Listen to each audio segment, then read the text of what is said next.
here we're going to discuss a result called the extreme value theorem. Now, the extreme value theorem is an important theorem in calculus. It's also an important theorem in the branches of math, analysis, and topology. Now, to discuss the extreme value theorem, well, the extreme value theorem tells you a method that you can use to find an absolute maximum and an absolute minimum of a function on a closed and bounded interval. Now, to discuss that, we need some terminology first. So, we'll first discuss absolute maximum and absolute minimum values of a function. So, definition. Consider this function on the interval 0 to 6. So we have this entire function. All we're going to look at is what happens between 0 and 6. So we're going to look at this shaded in portion of this function.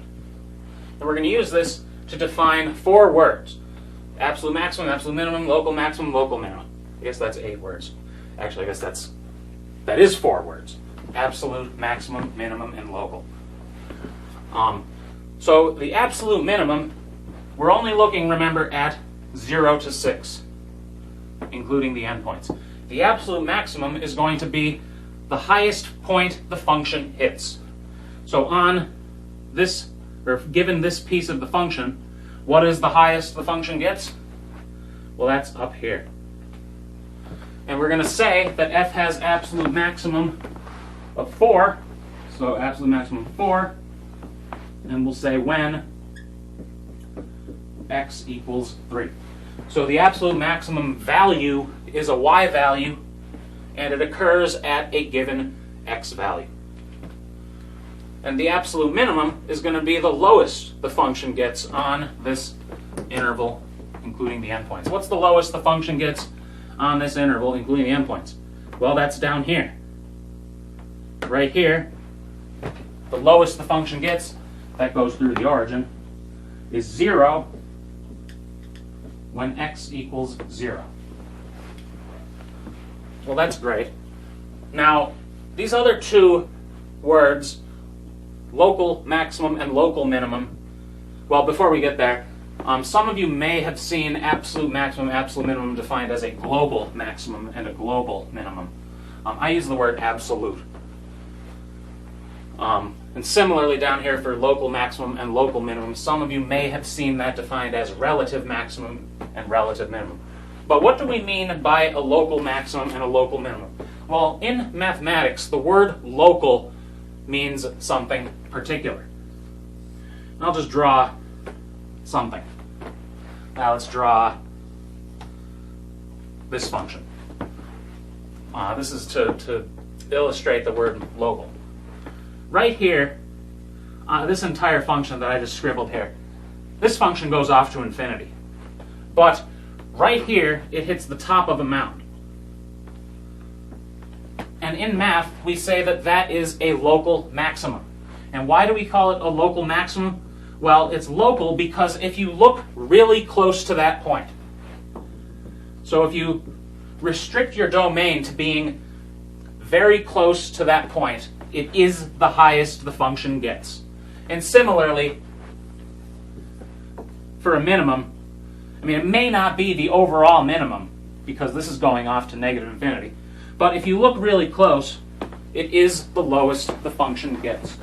And that's what we mean by local. If you restrict yourself to not going far from where you're looking, and it gives you a maximum or a minimum, we'll call that a local maximum, and we'll call the minimum a local minimum. Now, where does that occur here? Remember, we're looking only at 0 to 6. Well, right here, we have a point where if we restrict ourselves to looking near that point and only near that point, that is the largest point. You could view that as I said over here, as a top of a mound. But here, it has a local maximum of 4 when x equals 3. And a local minimum will occur at the bottom of a mound.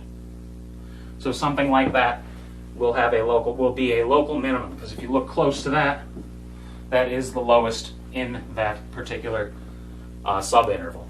So here, local minimum will be the y value, which is 2, when x equals 5. So these four definitions are very important: absolute maximum, absolute minimum, local maximum, local minimum. And a few of the things we do in the next 2 weeks will revolve around these definitions and visual interpretations of them. So one thing you'll notice here, an absolute maximum can be a local maximum. So right here, it is the case where the top of the mound, only on this interval 0 to 6, it is the case where the top of the mound, the local maximum, is the overall maximum in this interval. It could also be the case where an absolute minimum is a local minimum, or where a local minimum is an absolute minimum, I should say. But notice here, the bottom of this mound is not the lowest the function gets on this interval. But it could be if I change the function around. Take a parabola, just a regular y equals x squared. That local minimum will be an absolute minimum as well. So let's look at another example. So in this example, we're going to classify all absolute and local extrema of f of x on -1 to 9 and 0 to infinity. Local and absolute extrema is just a way of abbreviating the language maximum or minimum. So extrema means in here the extreme values, which mean the maximum and minimum.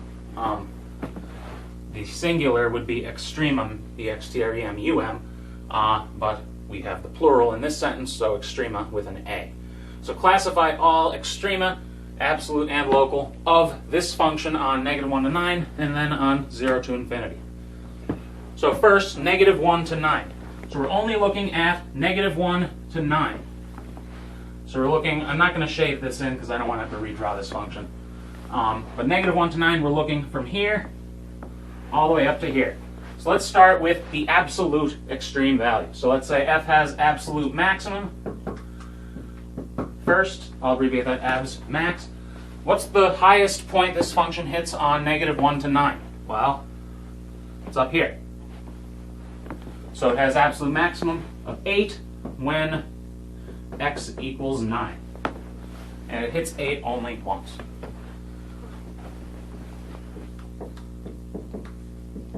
How about the absolute minimum? What is the lowest that this function gets on -1 to 9? Well, here, at 0, it has height 2. But also notice here, at 5, it has height 2. So it has absolute minimum of 2 when x equals 0, and in this case, it occurs at x equals 0, but it also occurs at x equals 5. So here, we're going to have two different ordered pairs which give the absolute minimum, but of course one value which is the absolute minimum. So the lowest the function gets is 2, and it occurs at 2 different points. Okay, what about local maximum? Well, remember, a local maximum is going to look like this.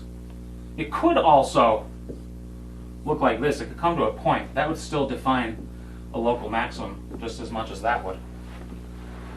This one doesn't have any points at the top like that, or at the bottom. But for a local maximum, we need something that looks like this. Well, does that occur between -1 and 9? Yes. And that's the only place where it occurs. So it has a local maximum of 6 when x equals 3. And now, local minimum, does it have a local minimum? Does it have the bottom of a mound, or the bottom of a point, as in the absolute value case? Well, yes.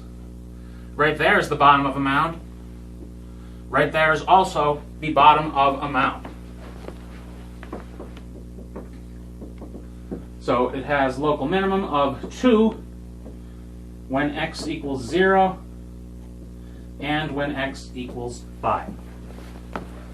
So notice here the local minimum and the absolute minimum, well, local minima and absolute minima coincide.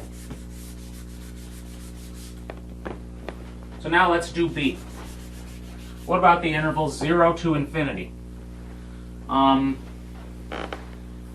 let's do 0 to infinity. I'm not going to do these in the same order, but I am going to be a little lazy in my erasing so I don't have to erase too much.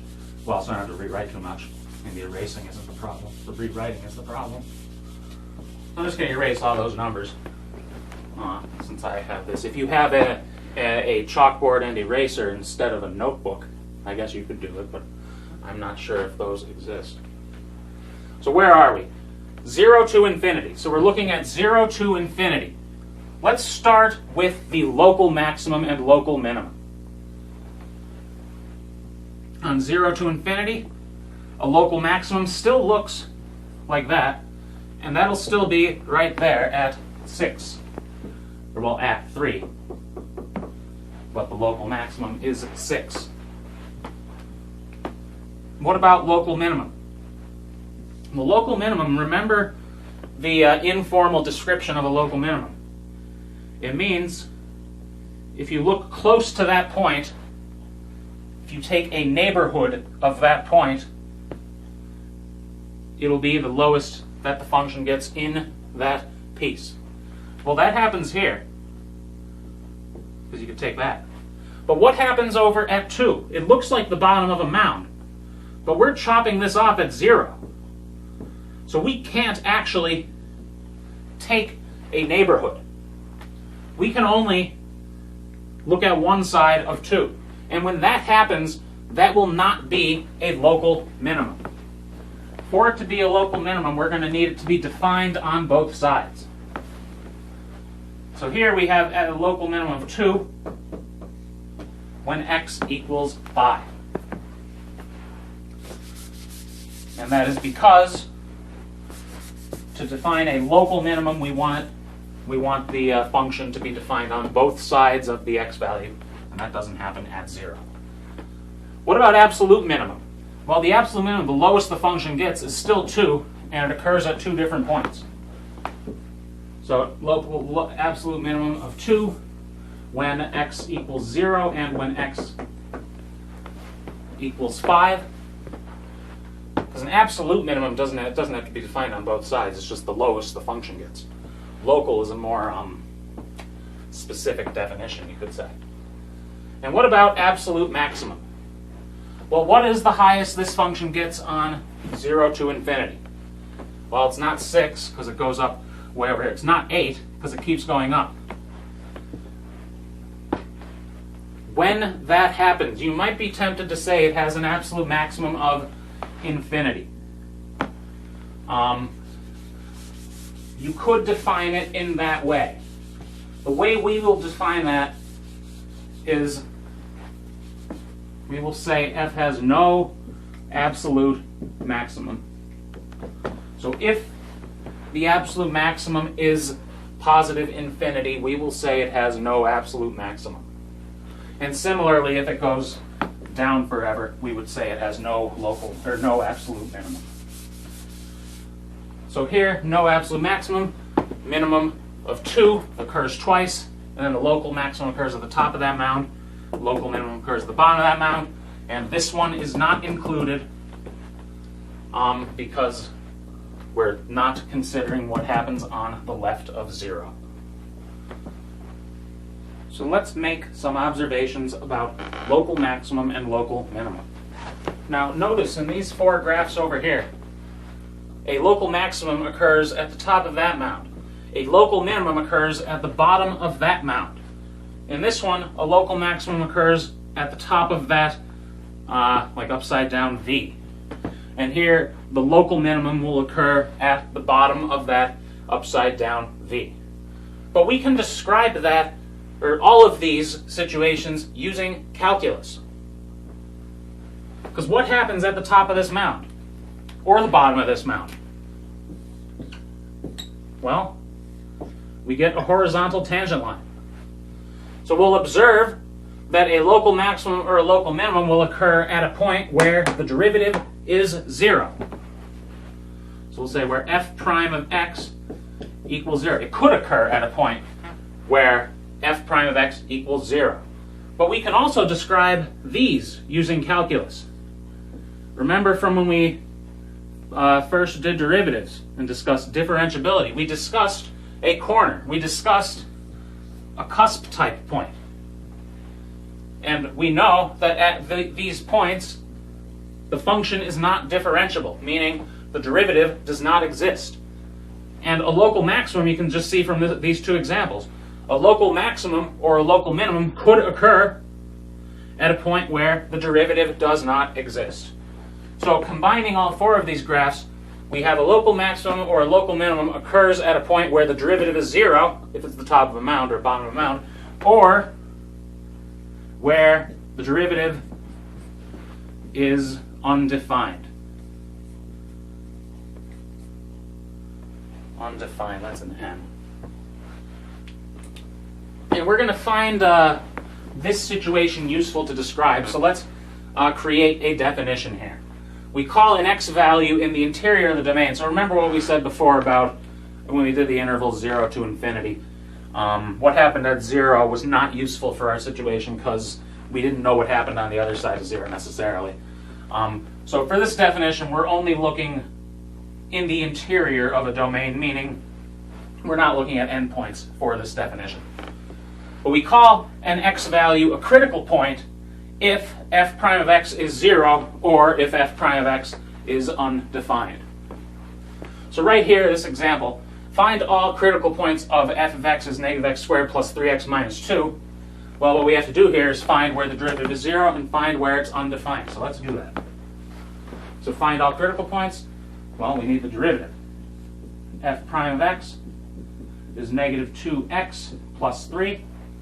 Set that equal to 0. And you get what? 3 halves?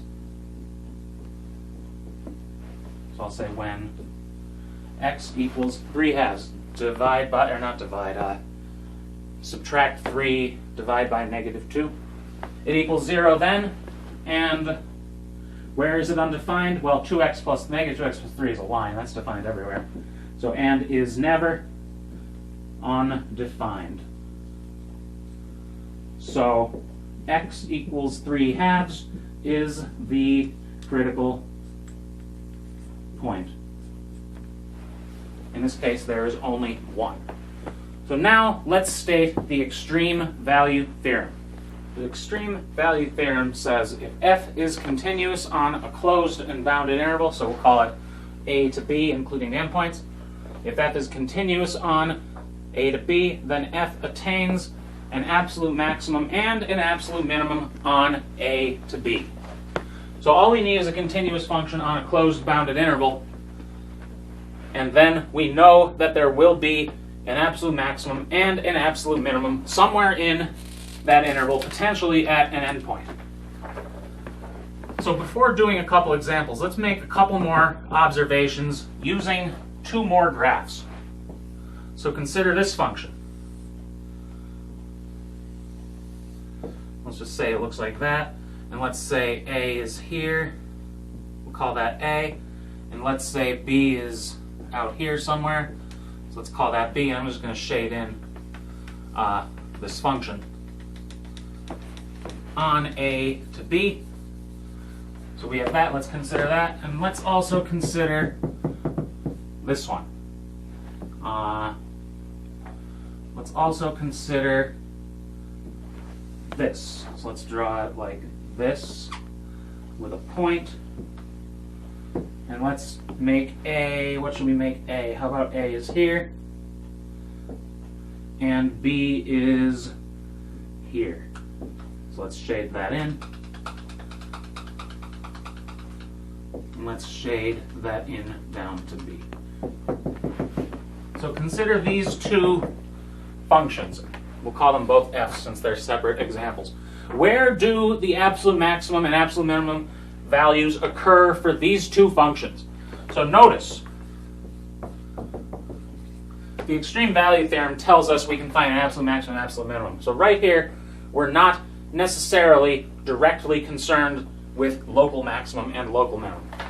So notice, the absolute maximum occurs where? In this first one. At b. So we'll notice the absolute max occurs at b. And the absolute minimum, we're guaranteed that they exist since these are continuous functions on closed bounded intervals. So we can talk about the absolute maximum, absolute minimum. So the absolute maximum occurs here in this function. Where does the absolute minimum occur? Well, the absolute minimum occurs down here, at the bottom of a mound, at a point where the derivative is 0. So notice the absolute maximum occurs at B, and the absolute minimum occurs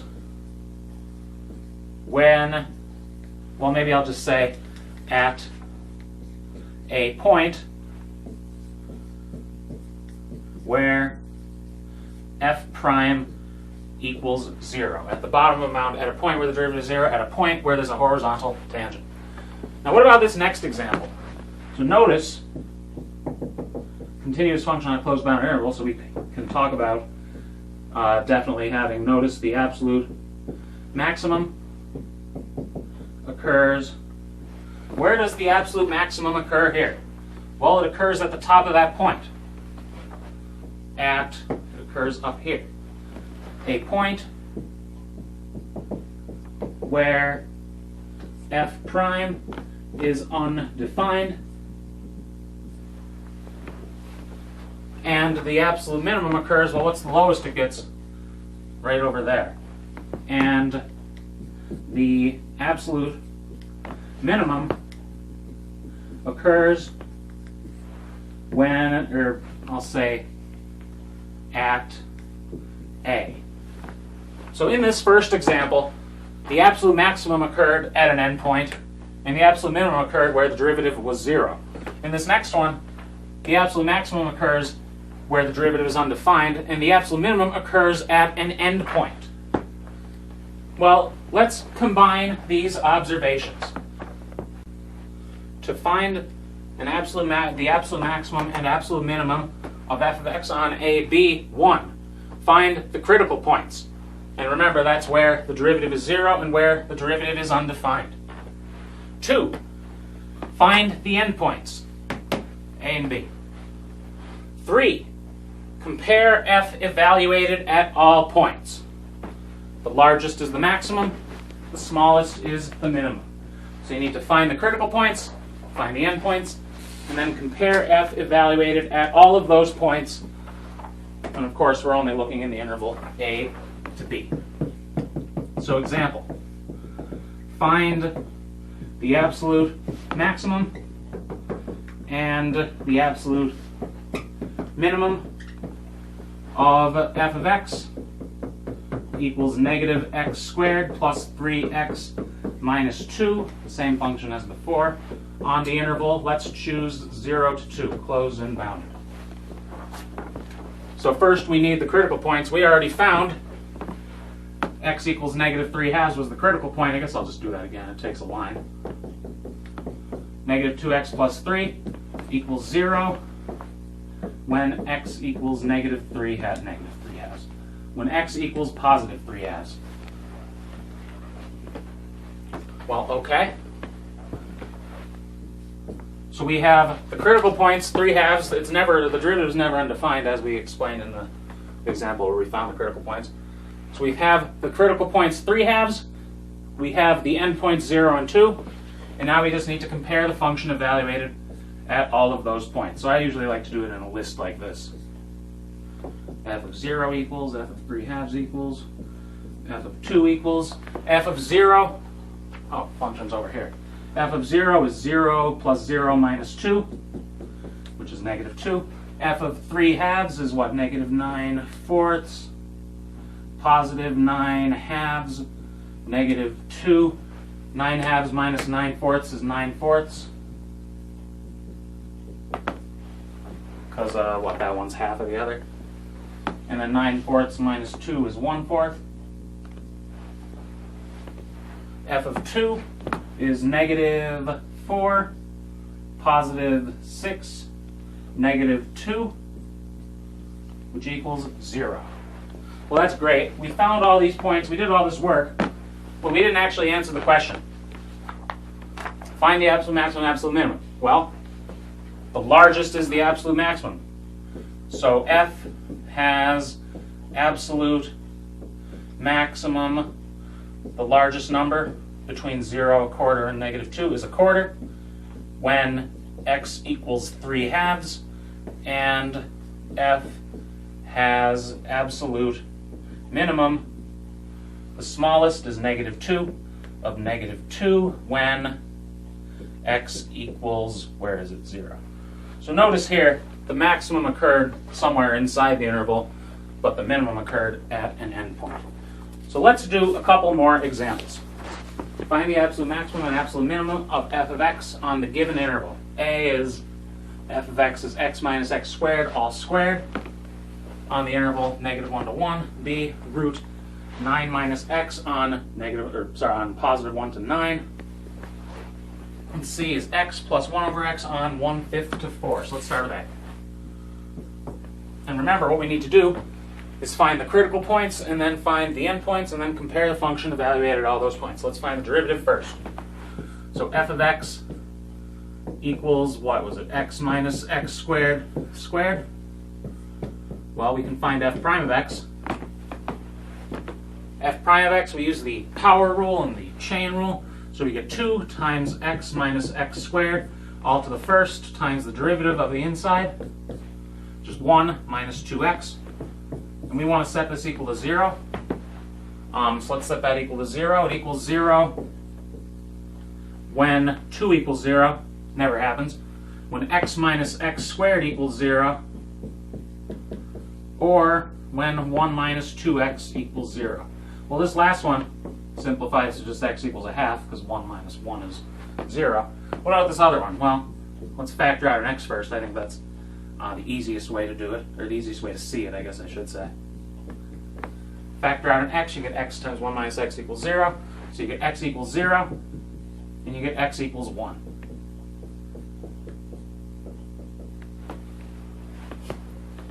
And this derivative is never undefined because it's just a polynomial. So we have lots of points to consider. So let's do f. I like to go in order, smallest to largest usually. F of -1. That endpoint, f of 0. From over there, f of 1/2. And f of the last endpoint 1, which of course is the same as that one. So we don't have to consider it twice, we'll just get the same number. So let's just consider it once. F at -1, what do we get? -1 minus 1. So -1 squared is -1, but then there's still that negative there. So you get -2, which is 4 when you square -2.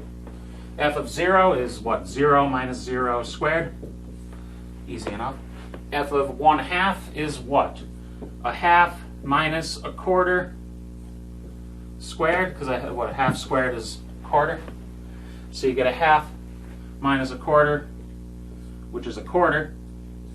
And when you square 1/4, you get a 16th. F of 1 is 1 minus 1 squared is 1 squared, which is 0. And then I'm going to erase some of this work because I wasn't very good board organization.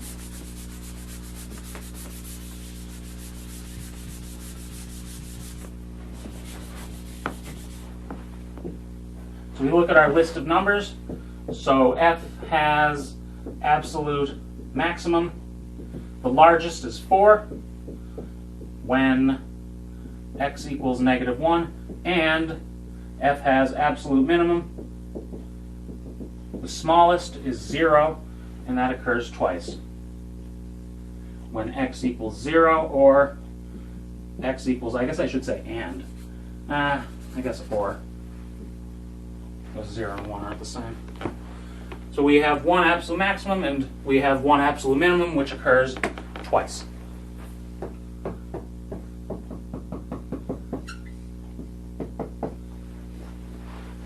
So let's do this next one. Root 9 minus x on 1 to 9. Well, what's f prime of x here?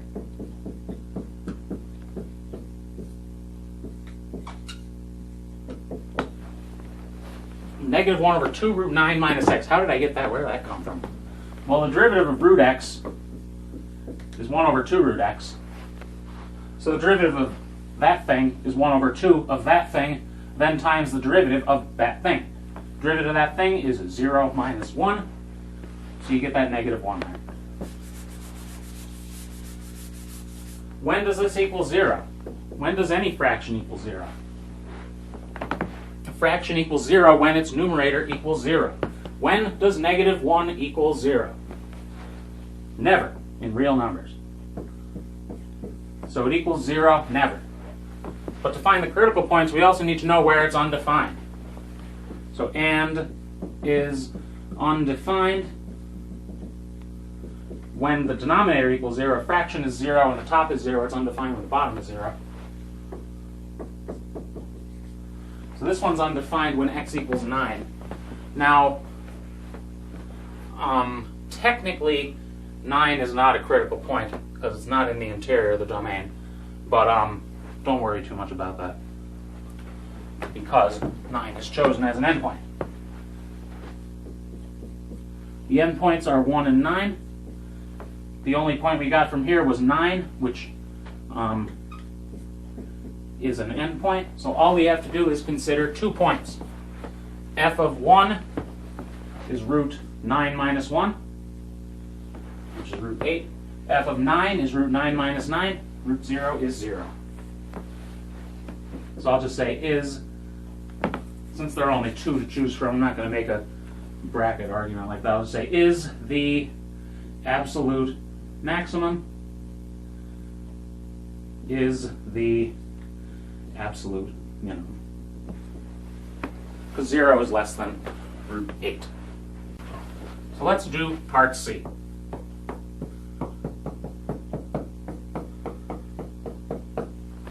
X plus 1 over x on 1/5 to 4. Well, let's find the derivative. Derivative of x is 1. Derivative of 1 over x, negative 1 over x squared.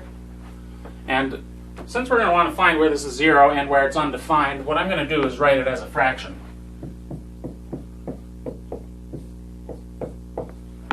Because I think it's easier to see where fractions are 0 and undefined than things like that.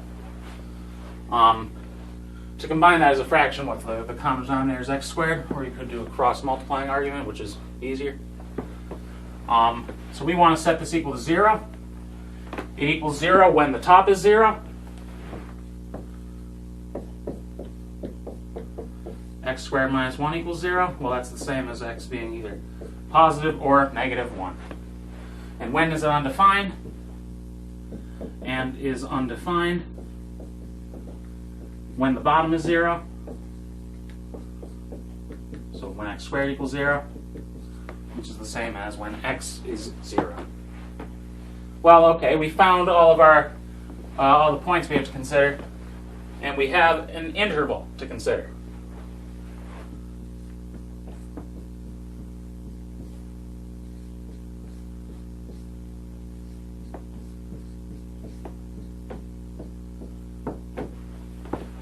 So let's consider these 3 values.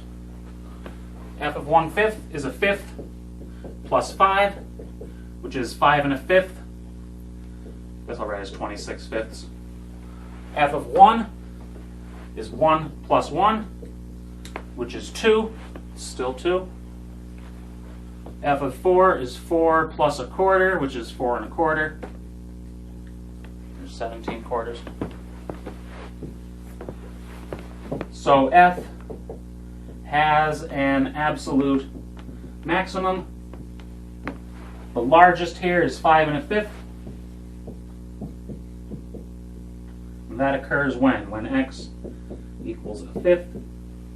And F has an absolute minimum.